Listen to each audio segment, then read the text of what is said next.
What's going on, guys? Welcome back to the channel. Today we're going to be talking about the 6000 XP. I'm just going to do a quick video on the install of that, and I'm just going over just the inverter. Everything I got here came from signaturesolar.com. I'm going to have a code below that if you use it, should get $50 off of your order. And any of the links down below doesn't cost you anything, but if you click on them, I will get a little bit of a kickback for bringing these products to your viewership. Anyways, let's get it. All right, so first things first, we're just going to talk about mounting this on the wall, okay? So if you look right here, you've got a lip, and it's exactly the same up on the top. What I did was I mounted them on this plywood wall that I had put up. I suggest that you consult your owner's manual on this. It will give you suggestions on how to mount it, as well as check with your county for anything that might be required of you from them. But for me, this is how it's done. I did 3 screws on the bottom and 3 screws on the top. So a little tip, this thing does weigh about 60 pounds or so. So you're going to need some kind of a ladder or something to prop this up on so that you can drill the holes in the top and put the holes in. And then you can move to the bottom because then the top will support itself. For me, I already had this, so it has wheels on it. I wheeled it over. I had a couple of boxes of leftover floor tiles, so I just put that on top, and it was the perfect height for what I wanted. All right, so from there, let's talk about all of these wire connections, okay? If you're going to be legal with your county, you're going to be needing to put all of the wire through conduit. Check with your local regulators. All right, so let's start with the solar panels.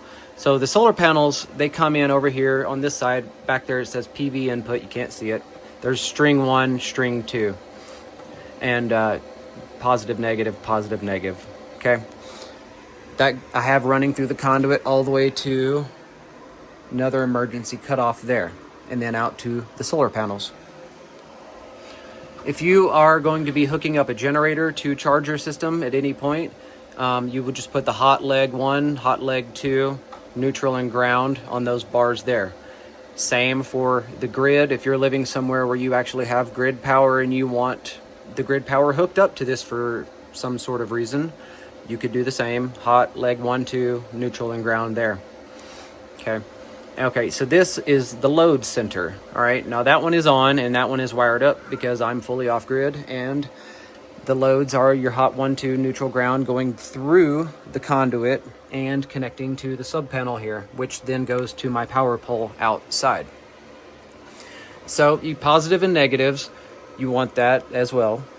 I'm repeating myself over and over, but so the positive will go to the left bus bar if you have this panel like I do, and then the negative to the right bus bar.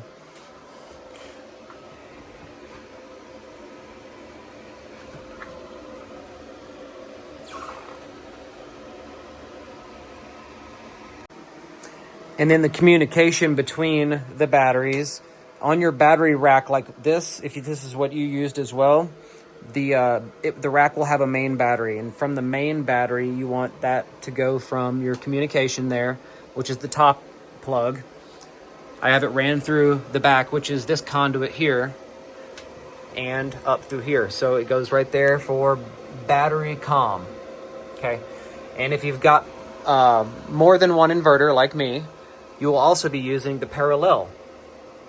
So the parallel wire parallel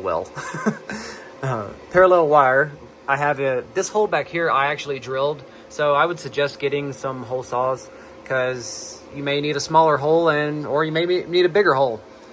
Just options are nice. Anyway, so it's ran through this conduit here all the way across to the second plug, which there's a glare on it and it just says parallel in the line between the two. But so on the first inverter, it's the left parallel plug, and then the last inverter in chain always does the second one.